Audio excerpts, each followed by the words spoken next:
Bismillahirrahmanirrahim. Assalamualaikum warahmatullahi wabarakatuh. Nahmaduhu wa nusalli wa nusallimu ala rasulil karim wa ba'du. Yang kami muliakan di sini Kiai Khazin Mustafid hafizahullah, Ustaz Adin Nidauddin hafizahullah, dan semua hadirin rahimakumullah. Semoga perjumpaan yang singkat nih, kata Kiai Khazin tadi, nanti membawa kebahagiaan selama-lamanya di akhirat. Amin Allahumma amin. Alhamdulillah Allah SWT beri taufik untuk bisa datang di tempat yang paling dicintai oleh Allah, yaitu di masjid. Nabi SAW sabda, Imam Hadis, tempat yang paling dicintai oleh Allah ini masjid-masjidnya. Kemudian tempat yang paling dibenci apa? Pasar ya. Alhamdulillah kita sama Allah diberi taufik untuk datang ke masjid ya, dan insya Allah juga ngobrol yang manfaat ya.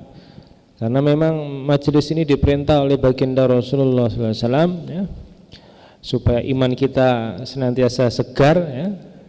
Nabi niku dawuh napa? Jadidu imanakum, perbaharui iman kalian. Maka para sahabat bertanya, bagaimana cara kami memperbaharui iman kami ya Rasulullah? Mafhum hadis Nabi SAW, aktsiru min qouli la ilaha illallah, dengan berbanyak qaul la ilaha illallah ya. Niki agak grogi di samping ulama-ulama. Ini pemain band. Cerita-cerita mawon niki Bapak Ibu sekalian yang dirahmati Allah Subhanahu wa taala. Alhamdulillah, Masya Allah, karena memang yang namanya kebaikan itu kata para ulama memang ya harus diusahakan gitu. Kayak ini jadi masjid yang indah seperti ini karena dipikirkan, diusahakan, ya digambar ya. Sampai kemudian itu ada dibuat miniatur ya. Jadi masjid indah seperti ini, tapi coba kalau didiemin aja. Rumput liar mulai tumbuh ya. Nanti tanaman liar 6 bulan dibiarkan dah kayak hutan mini ya. Setahun wah semakin rimbun ya. Nanti yang datang bukan manusia namun apa? Sapi, kebo, kambing makan di sini. Begitu juga kata ulama, ini kita diciptakan dari tanah. Kalau enggak diusahakan untuk kebaikan, maka nanti yang tumbuh itu keburukan tanpa harus diusahakan. Nah, nanti datang sifat-sifat seperti sapi, kerbau, kambing yang pikirannya cuma makan, minum, tidur, kawin, makan, minum, tidur, kawin, muter itu aja. Yang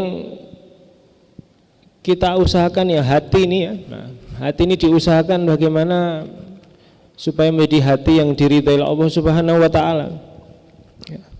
Karena kalau enggak diusahakan tadi akan datang sifat-sifat sebagaimana binatang. Pikirannya cuma itu, makan, minum, tidur, kawin, itu aja. Nah, kalau sudah sangat rimbun, enggak diusahakan ini tanah, maka nanti dah kayak hutan rimba. Nah, akan datang sifat-sifat sebagaimana binatang buas. Ya. Nah, sukanya nyakitin orang. Kalajengking sukanya apa? Sukanya ya nyengat. Nah, sukanya lihat orang sakit itu. Senang lihat orang susah, susah lihat orang senang katanya begitu. Ini kalau udah sangat gelap hati itu. Nah, maka Bapak Ibu sekalian Subhanahu wa taala, hidup kita yang singkat ini ya, yang namanya kebaikan memang harus diusahakan. Ya keburukan dibiarin aja, dia akan datang dengan sendirinya. Nah, ini kan dipikirkan, dikepras rumputnya, bangun seperti ini, Masya Allah, ini diusahakan. Keburukan dibiarin aja, dia akan datang dengan sendirinya. Maka Bapak Ibu yang Allah Subhanahu wa taala, Nabi pun telah mencontohkan ya, dulu bagaimana mentarbiyah umat ya, sehingga umat itu menjadi hamba-hamba yang diridhai Allah Subhanahu wa taala ya. Jadi kalau kita lihat sahabat-sahabat Nabi itu semuanya santrinya baginda Rasulullah. Kalau ulama itu mengatakan ini semuanya lulusan masjid. Nah, Sayyidina Abu Bakar As-Siddiq, wah itu yang 8 pintu surga panggil-panggil nama beliau itu lulusan masjid. Nah, dapat salam langsung dari Allah ya. Lulusan masjid. Sayyidina Umar bin Khattab ya, radhiyallahu anhu yang Nabi SAW sabda satu hadis, kalau ada nabi setelah aku nih maka Sayyidina Umar nih nabinya. Wah. Kalau di dalam kubur diriwayatkan itu ditanya malaikat ya, ini Sayyidina Umar ganti tanya, Tuhanku Allah, lah Tuhanmu siapa? Wah, malaikat gentar ya. Karena Sayyidina Umar di dunia takutnya sempurna kepada Allah. Nah, maka semua makhluk pun dibuat takut sama Sayyidina Umar. Nah, malaikat ditanya sama Sayyidina Umar, Tuhanku Allah, Tuhanmu siapa? Lu malaikatnya bingung, yang ditanya ini kita apa dia? Nah, ini karena Sayyidina Umar bin Khattab menyempurnakan ketaatan kepada Allah ketika di dunia, maka di akhirat pun dimuliakan oleh Allah Subhanahu wa taala. Nah, ini lulusan masjid ya. Sayyidina Utsman bin Affan yang kalau sholat witir satu rakaatnya khatam 30 juz nih. Nah, ini lulusan masjid. Semua sahabat-sahabat Nabi itu lulusan masjid, Masya Allah. Nah, Masya Allah, kita juga begitu. Kalau kata ulama, jika masjid ini dihidupkan dengan amalan-amalan yang dulu dihidupkan, sebagaimana Nabi SAW dan para sahabat menghidupkan amal-amal masjid, maka nanti outputnya ya, maka nanti lulusannya ini adalah orang-orang yang diridhoi Allah Subhanahu wa taala. Zaman Nabi dan para sahabat itu ada juga namanya Sayyidina Hasan bin Sabit. Nah, ini seniman juga, penyair juga nih. Nah, ini kalau beliau bersair, ulama sampaikan ini malaikat Jibril itu ada di dekat dia. Nah, ketika orang ini bersyair memuji Allah dan Rasulnya, ini apa kata ulama? Nah, itu apa? Dekat dengan Allah Subhanahu wa taala. Jadi Sayyidina Hasan bin Sabit ini penyair ya. Nah, itu kalau mungkin ya, saya dulu main band sama Ceylon Seven, sukanya buat syair-syair. Nah, namun kesalahan kesalahan seniman itu apa? Nah, misalnya lagi sedih, buat lagu tentang patah hati misalnya. Kemudian ditulis dalam bentuk syair yang indah, dibalut dengan nada yang indah, dinyanyikan. Nah, misalnya anak muda dulu lagi putus sama pacarnya katanya. Wah, ini Mas Faris ini langsung nikah nggak pakai pacaran ya kan? Pacarnya nanti setelah nikah. Apa udah punya Mas? Ada ya. Mumpung ada Pak Ustadz sekalian diakotkan, jadi jangan lama-lama. Ya, itu orang sudah dibilang sama Allah jangan dekati zina kok ya kan, dekati aja nggak boleh ya kan. Nggak pacaran ya. Ya, jadi ditulis nih dalam bentuk syair. Akhirnya apa? Yang tersebar itu energi patah hati, bukan energi move on malah ya kan. Nah, saya punya idola dulu namanya Mas siapa namanya? Mas Kurt Cobain. Nah, itu punya band namanya Nirvana ya. Dia buat lagu judulnya I Hate Myself and Want to Die. Wah, saya benci diri saya sendiri dan saya ingin mati. Akhirnya apa? Kehidupannya sebagaimana lirik lagu yang dia tulis. Nah, kemudian ada satu penyanyi namanya John Denver Nah, dia buat lagu judulnya I'm living on a jet plane. Nah, I'm living on a jet plane and I'll do not be back again. Jadi akhirnya apa nih? John Denver ini pun mati lagi naik pesawat. Nah, jadi syair itu apa? Doa itu. Nah, doa. Kalau ada ulama menjelaskan ya ayyuhalladzina amanu taqullaha wa qulu qawlan sadida yuslih a'malakum. Jadi kalau kita lihat lagu-lagu orang yang suka nyanyi lagu sedih-sedih itu sampai sekarang katanya hidupnya sedih terus katanya Pak. Enggak usah disebut namanya siapa ya, tapi sampai sekarang hidupnya sedih terus itu. Nah, akhirnya pernah kami di Malang itu waktu ada konser itu ada satu orang ulama ya, kita silaturahim ke rumah beliau ya. Itu beliau kasih nasihat, kalau kamu buat lagu syair itu yang bagus-bagus itu doa ya. Nah, misalnya kayak ada itu kan lagunya siapa tuh? The Massive itu kan bagus lagunya. Syukuri apa yang ada ya kan. Hidup adalah anugerah. Nah, tetap jalani hidup ini ya kan. Tuh lakukan yang terbaik. Nah, itu. Jadi itu jadi doa. Nah, jadi doa. jadi doa. Nah, sebaliknya kalau kita buat syair yang nanti malah jadi efek yang buruk untuk hidup kita. Nah, itu jadi doa. Ada teman saya Mas Dery Sulaiman itu buat lagu apa? Dunia sementara, akhirat selamanya. Nah, orang kaya mati, orang miskin mati, raja-raja mati, rakyat biasa mati. Nah, ini anak pang nih di perempatan jalan lagi nyanyi pas Ramadan ya kan. Nah, lagunya menyesuaikan Pak. Kalau pas Ramadan ini anak pang.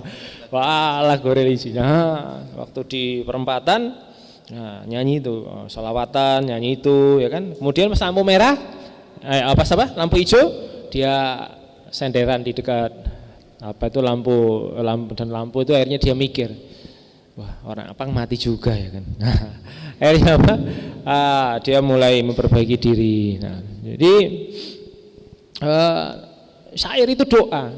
Syair itu doa. Nah, maka salah satu kurikulum Masjid Rasulullah itu ada amal yang namanya dakwah ilallah. Jadi ngajak orang kepada Allah Subhanahu wa taala. Bukan ngajak orang kepada makhluk ya kan. Nah, maka kalau buat lagu ya yang ngajak kepada Allah. Nah, kemarin ada alhamdulillah ada teman-teman dari anak bendur itu Mas Reza Noah, Mas Rena Enbol, Mas Yuki pas band itu diajak sama Buya Yahya buat lagu, beliau buat syair, terus kita suruh nyanyi, ada yang buat komposisinya ya. Alhamdulillah ya lagunya tentang hidayah. Gimana hidayah itu harus diusahakan ya. Jadi kebaikan harus diusahakan ya.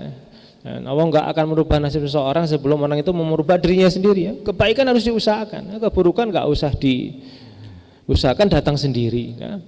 Nah, terus sudah teman-teman pada buatnya sekarang teman-teman pun mulai berubah gaya penulisan lagunya. Saya punya teman dulu anak pang juga di Jogja, pang reggae itu yang kalau buat band itu ada namanya itu RW, error without emotion katanya. Jadi boleh error tapi nggak boleh emosi katanya. Orang mabuk ya error nggak pakai emosi. Tapi alhamdulillah ketika dia buat lagu, dia sekarang buat lagunya sholawatan, sholawati bil qulub, terus kemudian sholawat an-nur, terus dia buat lagu tentang silaturahmi, tentang ucapkan salam ya. Alhamdulillah dia pun bisa ngajak teman-temannya juga yang biasanya wah besok ini lebaran hari raya, hari rayanya buka botol. Namun alhamdulillah ketika hari raya saya pernah diundang waktu itu di tempat mereka biasa ngumpul, yang biasa mereka buka botol kok udah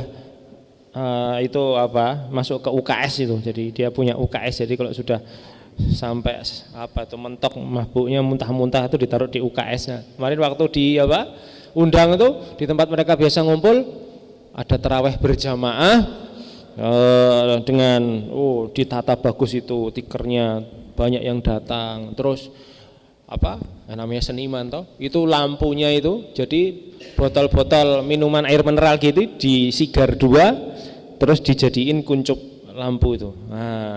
Jadi ada botol minuman begini, ada botol yang biasa mereka pakai untuk minum ya, jadi kuncup lampu itu. Ditaruh di depan taman itu jadi kuncup lampu, botol-botolnya itu di bawahnya lampu tuh. Tadinya botol yang mereka jadi teman untuk untuk mabuk, sekarang jadi teman untuk salat tarawih. Masya Allah. Nah, ini karena apa? Karena ada yang ngajak. Botolnya hijrah juga Ustaz. Iya, botolnya hijrah. Masya Allah, itu karena ada yang ngajak. Dan Masya Allah, waktu itu saya terkesan sekali sama beliau ketika ngajak temennya itu. Dia ngajaknya dengan hikmah. Wah, gue gini musisi tenanan. Kalau kamu tuh pemusik yang beneran, pastinya kamu tuh main musik enggak cuma di dunia, namun setelah mati nanti juga konser juga di akhirat. Bisa apa? Ya bisa apa? Bisa. Nah, kalau kamu taat sama Allah di dunia ini ya, perbaiki hubungan dengan Allah ya, kayak main gitar itu sebagus apapun itu gitar, kalau senarnya enggak setem, enggak enak dimainin. Begitu juga kamu populer, kamu terkenal, tapi kamu hubungannya itu sama Allah nggak baik, nggak setem, nggak enak, maka ayo masuk masjid. Nah, pas Ramadan waktu itu ngapain? Iseng, iseng. Akhirnya mau diajak. Nah, ketika di masjid musim Ramadan kan musim hidayah, nah, kan ada musim mangga, musim durian, nah, Ramadan musim hidayah. Nah, masuk masjid, dengar nasihat agama, ya hatinya berubah, ya yang tadinya 6 tahun satu rumah sama ayahnya nggak ngomong-ngomongan, ini alhamdulillah akhirnya ngomong-ngomongan sama bapaknya, ya masya Allah. Dan akhirnya dia ngajak teman-temannya yang lain. Nah, ini karena ada yang ngajak. Ya. Tapi ya kalau kamu taat sama Allah, kamu jaga sholat, ya kamu ubah cara kamu nulis lagu, ya maka ya nanti konsernya nggak cuma di dunia, namun konsernya sampai akhirat. Namun kalau kamu nggak taat sama Allah di dunia ini, nanti di akhirat nggak bisa konser, ya kan? Mana bisa di neraka konser. Tapi kalau kamu taat sama Allah, nanti di akhirat bisa konser yang nonton bidadari surga. Wah, akhirnya aku gelem, aku mau, ya kan. Nah akhirnya, kan ada yang ngajak. Nah, jadi masjid jadi pusat dakwah, kemudian masjid jadi pusat taklim, belajar agama. Akhirnya mereka pada istiqomah belajar agama yang tadinya masya Allah udah lama nggak wudu nggak tahu gimana caranya, masya Allah. Sampai ada sungguh-sungguh, karena dia sungguh-sungguh dalam menapaki apa itu jalan hijrah, sungguh-sungguh mendekat kepada Allah, takut nanti pengennya matinya itu bisa apa? Husnul khotimah. Ada ulama kasih nasihat, dia dengar ceramahnya itu kalau orang itu kan itu hidup nanti matinya itu sebagaimana kebiasaannya. Nah, jadi kayak pohon, misalnya dia condong ke kanan, ketika nanti dia robohnya ke kanan. Kalau doyongnya ke kiri ya nanti dia akan apa? Nah, akan roboh ke kiri. Nah begitu juga nanti orang akan mati sebagaimana dia biasa hidup. Wah, dia senantiasa menghiasi hidupnya itu dengan takut kepada Allah, ya padahal hari-hari biasanya itu sehari bisa 5 kali itu. Wah. Nah, apa itu di rumahnya itu ya apa ayahnya ini ahli listrik gitu. Jadi di set listrik itu bayarnya sebulan cuma 10.000. Nah, padahal pakai macam-macam gitu. Ada ilmunya juga ternyata. Nah, dia takut minum di rumah, mandi di rumah lah dari listrik yang haram, nyolong listrik. Nah, ini kalau aku minum yang haram, nanti mandi dengan air yang haram.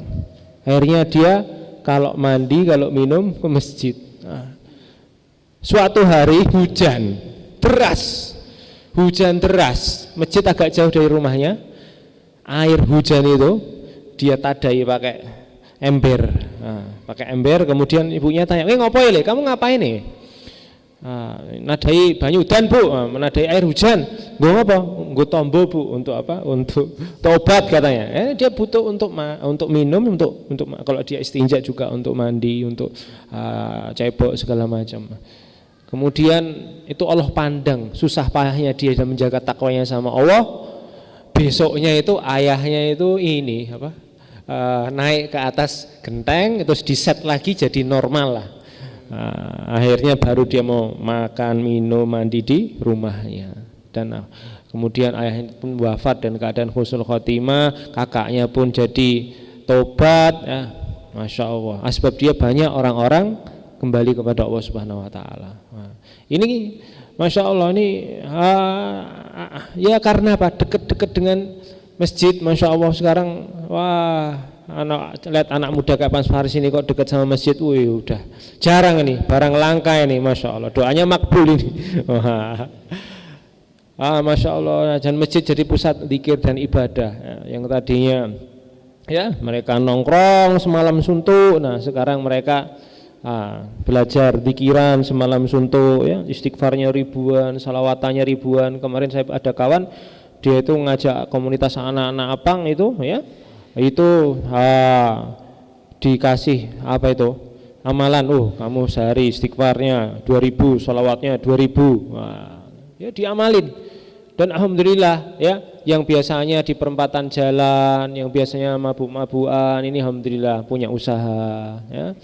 Nah, kemudian ya alhamdulillah normal, yang tadinya kuliah nggak selesai, kuliahnya selesai. Nikah, ada anak ya, masya Allah. Jadi kemudian mereka pun ya yang keempat, kurikulum masjid Rasulullah ini ada khidmat, bagaimana masjid ini berkhidmat untuk umat. Mereka pun masya Allah ketika dengar fadilah, kalau ada di zaman Rasulullah itu yang biasa bersih-bersih masjid, ini biasa bersih-bersih masjid ya, ketika meninggal dunia Nabi tanya, kemana itu yang bisa bersih-bersih masjid? Oh, udah meninggal ya Rasulullah. Akhirnya Rasulullah datang ke kuburnya, itu Nabi sholat di situ dan didoakan. Masya Allah, bersih-bersih masjid aja kalau diterima sama Allah amalnya, didoakan sama Nabi Allah ya. Apalagi kok ngajak-ngajak orang yang hatinya tadinya penuh lumpur dunia, diajak ke masjid jadi kenal sama Allah. Wah, ini banyak keutamaannya, masya Allah. Nah, ketika masjid dihidupkan dengan amal-amal, ada dakwahnya, ada taklimnya, ada zikir ibadah, ada perkhidmatan masjid untuk umat ya. Jadi kalau ulama sampaikan dulu orang masuk masjid Nabi itu kenyang jasmani rohani.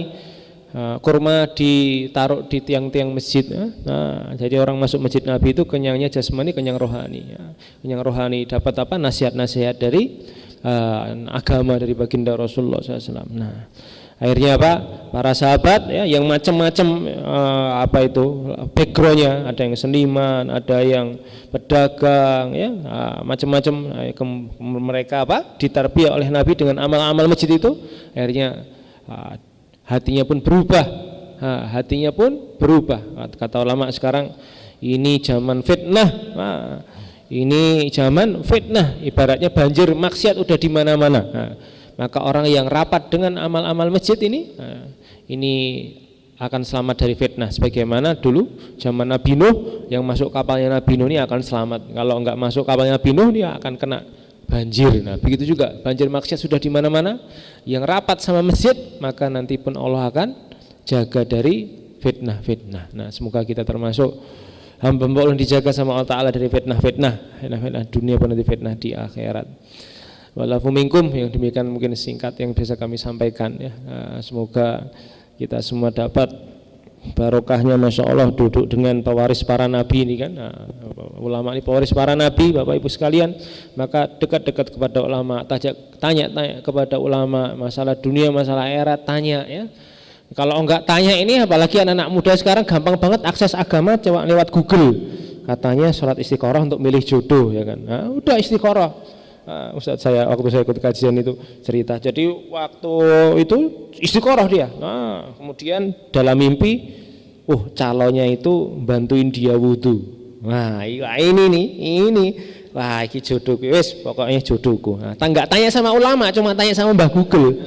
Ya udah, akhirnya begitu nikah Bapak Ibu sekalian, sering ribut gitu ya. Loh Pak Ustadz, saya itu waktu istiqoroh ini istri saya itu bantuin saya wudhu kok tapi kok malah saya ini masalah ribut tuh gimana ya? Ustaznya cuma senyum. Terus ya kalau saya ngaji di pondok itu, kalau orang itu sehat, kamu sehat gak waktu dibantu wudhu itu? Sehat Pak Ustadz. Lah setahu saya kok saya belajar di pondok itu, kalau sehat itu dibantu wudhunya. Jadi misalnya orang itu sehat terus kemudian dibantu dielingke airnya begitu kan, itu hukumnya makruh. Makruh itu artinya sesuatu yang dibenci ya. Jadi apa nih misalnya ya kita mau minum di idoni, cucu monggo dipun unjuk Mas Faris. Nah, ini makruh ini. Jadi karena apa? Cukup dengan Mbah Google namun enggak tanya sama ulama, akhirnya pemahamannya enggak komplit. Nah, enggak komprehensif. Nah, akhirnya yang rugi dirinya sendiri. Nah, maka meskipun ada Mbah Google, gampang kita ngakses sesuatu yang berupa informasi apa saja. Tapi kalau untuk perkara agama, masya Allah ya, nggak cukup kita belajar hanya dari Mbah Google ya. Namun kita mesti sowan, tanya kepada ulama ya, sehingga kita dapat pemahaman yang komplit. Walaupun minkum, semoga Allah Subhanahu Wa Taala beri kita kepahaman. Semoga Allah Subhanahu Wa Taala berkahi pertemuan kita.